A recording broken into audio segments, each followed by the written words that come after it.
I'd like to make some kind of opening comments, and thanks, Kathy, for the introduction, and thank you, TRA, for this opportunity to share some of my ideas. My guess is a lot of you know these things already. If you do, it may reinforce. If you don't, maybe there's a tip you could use. And I would like to kind of start with kind of the first paintings I painted. When I first started painting, uh, particularly portraits about 5 years ago, the skin tones I used were pretty bad. I didn't know. I mean, I went to classes, but you don't always pick up everything. So the objective I use is to get it dark. And you can see the black skin on this gentleman. He's a cancer victim I took a picture of. And then this gentleman was at a festival. And you can see to create the darks and the lights, the colors were purple and black. And ooh, um, if I were trying to create a black or dark scene, this is the way you do it. And then I kind of got a little better, and I like elderly people because of the wrinkles. I think the wrinkles, if you can master them, bring out lots of character. And this Bushka lady who lives in Cleveland, Ohio, caught a picture of her, and then this gentleman from Georgia who was a mechanic. Um, so I started to improve, and the colors are getting better, but a lot of these lines and shapes I didn't like. I don't think they're interesting. Some of these shapes are really hard, and but however, it's an improvement. I was kind of surprised a few months ago. This guy on the left, I entered a local show only because I felt I should enter something, so I put that in. It won Best of Show out of maybe 200 entries. So I guess it isn't that bad after all. One of my heroes is Ted Nettle. And I first took a workshop from Ted at the Florida Watercolor Society, the one that was in Ocala. And since then, I probably have taken 5 or 6 other workshops with him. And what he does in his workshop, he really makes the lines and shapes very interesting. If you look at the line on this shirt, it's not just a solid line.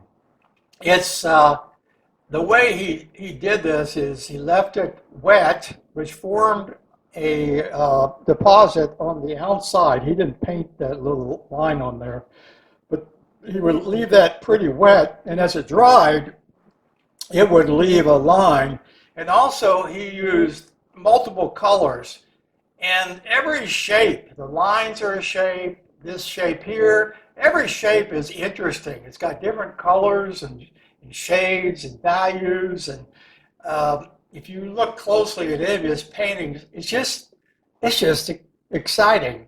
Let me share with you a video I captured of him just to reinforce my thoughts here. So Ted is painting a lady, and that's a picture he took, and you can see the Rembrandt style of lighting. See the little diamond or the triangle. He was using a Kolinsky brush, which I like a lot. And when he's laying in those colors, pretty light wash. And the first wash looks like a lot of grayish. Then he comes back with color and pops that color in there. And he's still leaving some paint up there that drips. But so he'll add some different colors. You'll see a close up here in a second. And I really like the way this is done because it makes that shape interesting. Here you can see it up close. It's got some greens and reds and a lot of different colors. And then he'll pull some of that out, pull it down. And then he'll also soften up some of the edges with his brush. I just he does this technique with almost everything he paints, and I just really enjoy watching him. He uses a lot of the transitional washes, and he mixes pigments right on the paper, as you saw in his video. And he also uses what's called the Rembrandt lighting. And let me tell you just real quick, if you don't know what Rembrandt lighting is, because this was probably one of the most significant things that made a difference, I think, in my painting, is paying closer attention to the lighting. Rembrandt lighting is noted for a triangle of light that appears on the far side, or the unlit side of the person you're taking the picture of. It would be this area that, if you look right here, the shadow from the nose, and then the shadow from the cheek, and then the cross section of the eye. This forms a little triangle. If you see that, generally that's called a Rembrandt lighting. But what that means is that you have more values to work from. Look at the little light that's caught right here in the cheek and on the dimple of the smile. And on the lips, let's see the light on the top of the lips. This is just a perfect portrait to paint. And I don't know why I didn't figure it out sooner, but when he started sharing his approach, it made a difference. I even like the little dots, because this assures that you have that nice highlight or dot on the eyes, and it's usually stronger on the light side. I think it really creates a very dramatic and mood, and it's better than just if you saw a straight light or two or three lights or a flash, you would not get that mood. And how you do it, you position the person and the camera is in front of them, and you turn them ever so slightly. So the light is coming in from either side, but in this case it's from the subject's right-hand side. And what that's going to do is the nose is going to cast a shadow. And you just adjust the person until you get that triangle that you were looking for. So that's really how it's done. And I learned a lot from Ted. He doesn't freehand his drawing. And the reason, I think, at least the way he explained it, which makes a whole lot of sense to me, and he's definitely capable of drawing, but he likes to spend the time when he is using the projector and projecting on the watercolor his image, and he always projects the image in a black and white state. That way he's not confused, and he believes in focusing first on values and color last. And when he's doing this, he's actually composing his painting, which shapes and how he's going to address them, the colors he's going to use, and he's also looking for the shapes that are going to be interesting, and maybe there'll be some areas that will have a diminishing edge to them, and he looks for where he can make it each one very interesting.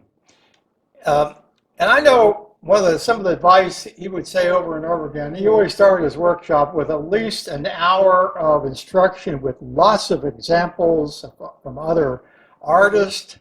It's just, if you ever get a chance, if you're a watercolor painter, take a workshop from him. It's just, what you learn is, I think, amazing. And I still haven't learned it all, obviously. He said, painting is your time to relax. So enjoy it. Stop fretting and enjoy that moment, enjoy that time. And he kind of splits up his time between when he's experimenting and testing things. He tests and experiments, but when he's painting, he goes to a different zone, and he's not experimenting anymore. He's not trying new techniques. He's just being natural and allowing it to happen. And he said, give yourself time to plan. Don't just jump in. He said most artists, painters, they can't wait to just start painting.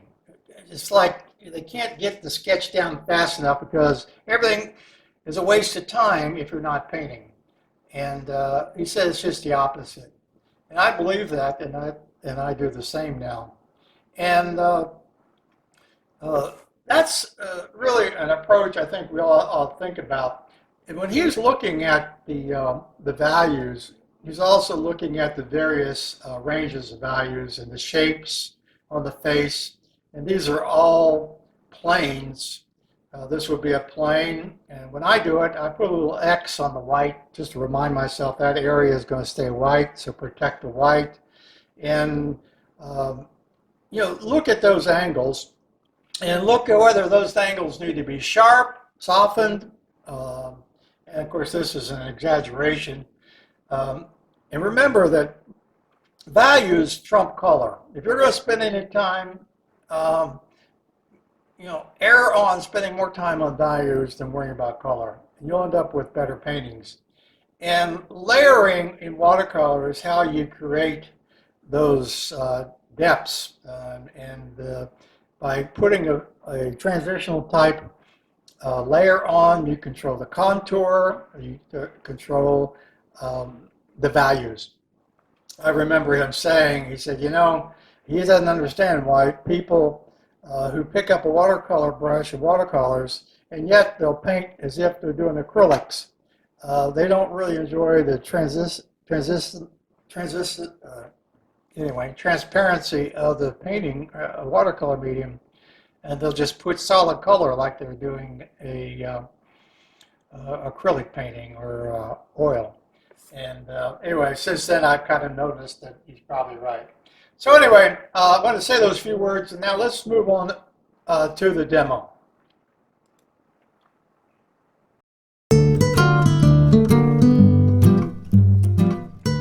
Hello, my name is Ron Malone. I will be doing a demo for the next 1 hour, and the subject I'm using is my neighbor. Her name is Carol Zimmerman, and one day while I was out checking out the chicken coop, which my wife and Carol have in support of producing eggs, Carol was there. It was a bright sunny day, so I took a photograph of Carol, and actually took 2 or 3 or 4 with the purpose of having this subject as a demo illustration, and also I've used it in a couple of workshops.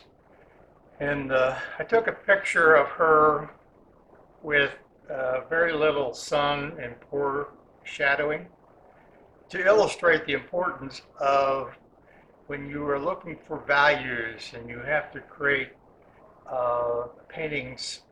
Values are extremely important. Matter of fact, it's secondary to the color you use compared to the importance of what it'll do to your painting.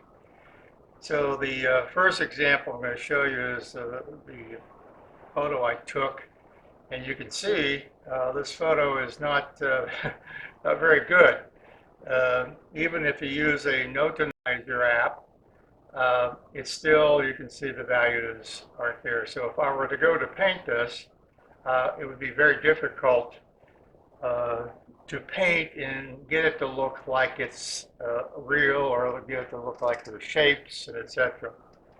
The second photo I'm going to show you is one I took later, and I asked her to move out into the sun, and I was real careful about where the shadows fell. As you can see, there's some nice values, the shadows.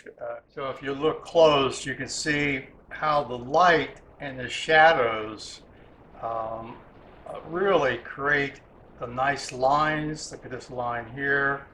Look at her right cheek. This shadow on her nose. All of those form shapes, and those shapes are important because I paint shapes. But if you focus in on just really looking at those shapes and really working hard to get those right. Now what I do is I go from this I go from this photograph and I project it onto my watercolor paper.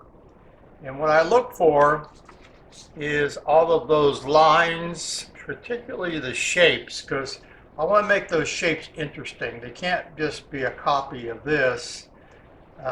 If you want to do that, I really encourage you to go get a photograph and do photography, because it does a much better job of copying. But where I get my expression is what shapes I choose, how I approach those shapes. I don't put in all those details. I put enough shape, and you can see I selected quite a few different shapes, but still, probably not even a third of all the shapes that are on the photograph. So what I'm looking for are the shapes that will define her, the shapes that will define her expression. You see the slight smile, the twinkle in her eye I thought was cool, and the way she's tilted her head. This, if you know Carol, this is Carol. That's the look she gives you. She's happy. We're using Winsor Newton watercolor paint, and I use the professional series, all transparent, pretty much, except for there are a couple minor exceptions. And when I need some opaqueness or cover up at the end, I'll use that opaque version. I also am working on cold press, and you can see it's Arches cold press. The brushes I use, they're not cheap. I use the Raphael and Kolinsky brushes. I bought one of these 4 years ago at Watercolor Society convention, and since then I've gone through other brands I won't mention, and they seem to last. The best I can do is maybe get 6 months or a year out of one. This one I still have, and it's still the same shape, except where I think somebody might chewed the edge off here, but except it's still in great shape. So I'm going to mix up some color. This will be just the lightest value I use on the face. It will tend to be a slight orangey color. What I'm trying to do is pick up the fact that she is in a bright sun. I don't always do that, but in this case the setting lends itself quite well. And so this will be the lightest. A couple areas I will resist. I'll try not to paint, since there's no flesh on the eyeballs. I'll stay away from that, and the hair and the clothes. And I'll try to leave room for some white in her teeth. I don't want it to have those colors either. And I'm just doing a very light wash. I hope you can see that pretty well. I'm looking at my monitor. Looks like there's a couple little reflections, but that's not a big deal. And I'm actually going to start at the top, because up here tends to be a slight yellow. I can capture that. And this will be the lightest color. Always keep in mind, as you do this, you all know that watercolors tends to dry lighter. So I'm just putting a nice consistent wash,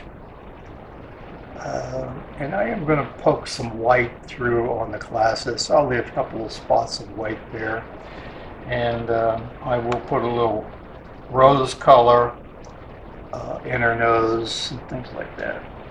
You can see that's a little rosy, just a barely a little bit. This is just, it sets you up for the colors that you're going to be using.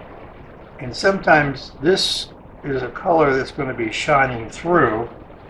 So you want to get it close to being right. And I'll get it close to right. And I'm going to lift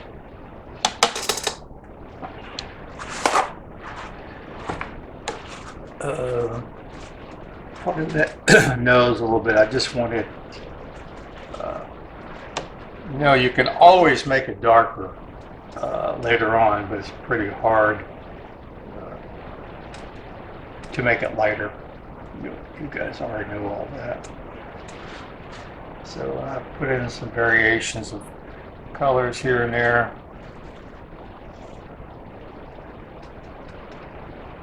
Just to set me up for a successful painting, I hope.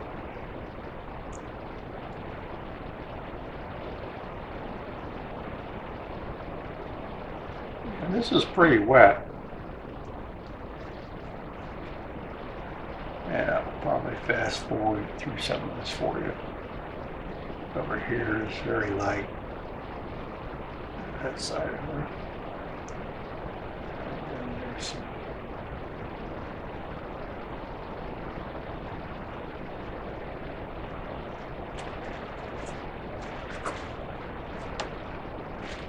We'll still try. I can kind of rub out some areas.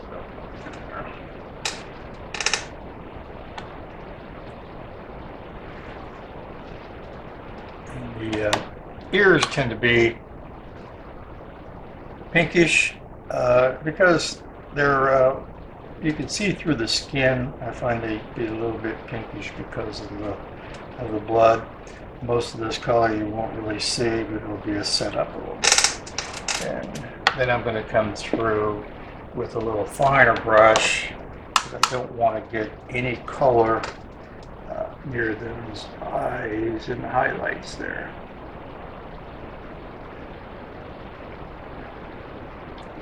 That eyeball's way up there. And I'm going to leave some room on the frame to let. When I drew this, traced it from the photograph. Some codes I use, I will mark areas that I want to keep pretty light. I mark them with an X. I don't know if you can see those. You probably can. I'll mark them with an X. See, I left a little white come through. It's probably not a big deal, but if I don't do it now, I won't have the option later. I guess I have and could come back with some opaque white. I don't like using white. It just doesn't look the same as when you let the paper show through. There's a difference, and you can see that difference in the strokes. And then there's a couple little spots here that there's some hair down here. I'll just capture that while I got the yellow out, and the hair that's over here. Since my brush is already wet, I'll just use this big, small brush. And I use silver brushes, and I don't know what this one is. It's wore out. Here's one that lasts. These I found out I can probably get about half a year out of them. I'm not really nice to brushes. Okay, so you can see I've already set up some tones. This will be the lightest tone that we'll see, except for the whites that are showing through. So I go ahead and put in all those tones, and I'm going to go ahead and put a light tone in for her shirt. And the reason for that, I'm using a little bit of the turquoise and cobalt blue, not cobalt.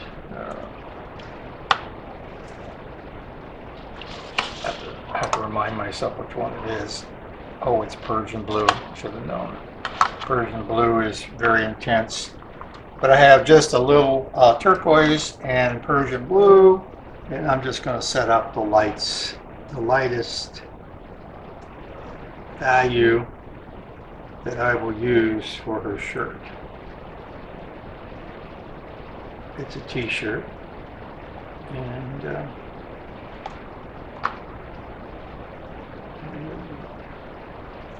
with some of that white show through there. And as I get over, it's pretty light over on this side, so I'm just going to do that kind of light. As light as I can get it. Okay. So basically, I'm setting myself up hopefully for easy painting. The other thing I find is once you get some color on there, it's easier to lift off the next layer if there's something already there. It's not a huge difference, but there is a big difference between lifting off of the paint that's on the paper directly, and if you have, I guess to me it's kind of like a little bit of a seal. It helps seal that paper and does give at least one layer where it doesn't quite penetrate, because you want the transparent paints to lay on top. So it looks pretty good. I'm looking at the monitor. This looks a little bit darker right through here, and that's okay. The nose is okay, so that's all right. It's nothing too intense that I can't recover from. So now I'm going to start laying in some of the next layer. And I'm going to try the pins on some of the details.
Okay, I think I'm about done.